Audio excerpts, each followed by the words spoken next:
Qui est le peuple de Dieu? Introduction.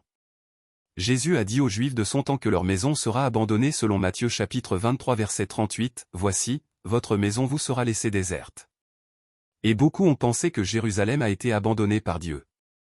Il en est de même pour le système chrétien puisque, après la mort des apôtres, l'apostasie a gagné sur le culte pur, selon ce que Jean nous dit, 2 Thessaloniciens chapitre 2 verset 3.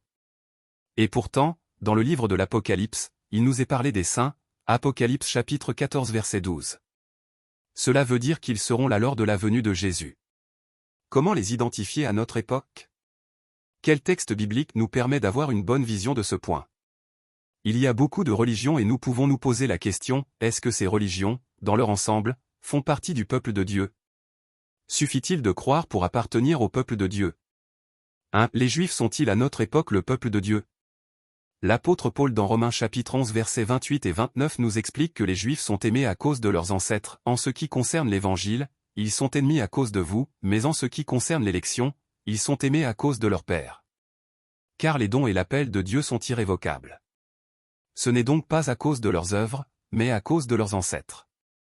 Le livre de Zacharie chapitre 12 verset 10 nous montre qu'ils vont être sauvés. Alors je répandrai sur la maison de David et sur les habitants de Jérusalem un esprit de grâce et de supplication, et ils tourneront les regards vers moi, celui qu'ils ont percé. Mais nous pouvons voir que ce n'est pas à cause de leur justice, ni de leur obéissance à la bonne nouvelle. Ils se repentiront quand Jésus viendra les sauver.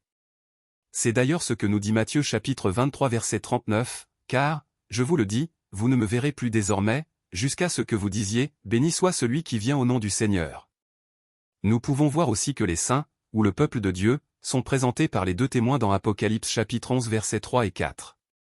Nous pouvons noter aussi que Jésus est présenté comme le roi de Jérusalem, Zacharie chapitre 9 verset 9, et que Jérusalem est présenté comme un lieu saint, Daniel chapitre 9 verset 24.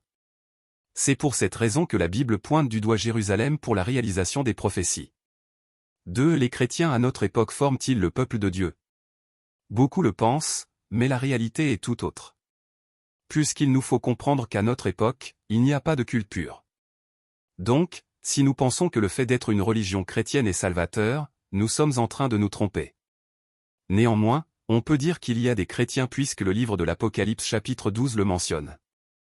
Apocalypse chapitre 12 verset 17, « Le dragon fut irrité contre la femme, et il s'en alla faire la guerre au reste de sa postérité, à ceux qui gardent les commandements de Dieu et qui ont le témoignage de Jésus. » Ce point ne mentionne pas une religion, mais des individus qui sont chargés de rendre témoignage au sujet de Jésus. Donc nous pouvons voir que ces chrétiens font partie du peuple de Dieu. 3. Ceux qui sont choisis sont pris individuellement.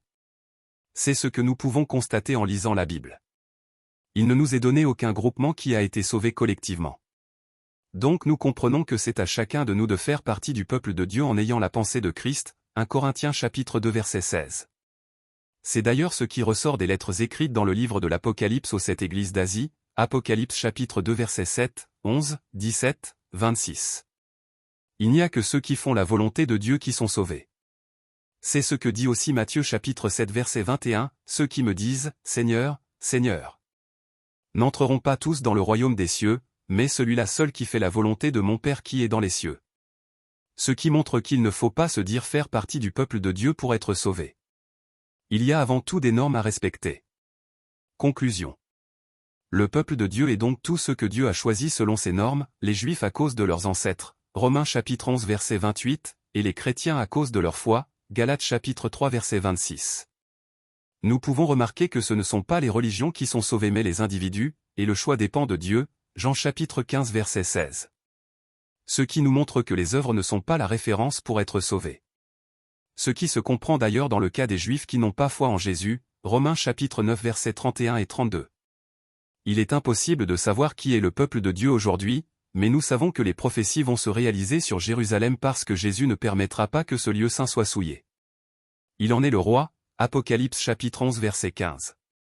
Maintenant, si nous voulons faire partie du peuple de Dieu, il nous faut travailler dans ce sens en écoutant ce que Jésus nous dit, Jean chapitre 10 verset 27, « Mes brebis entendent ma voix, je les connais, et elles me suivent. »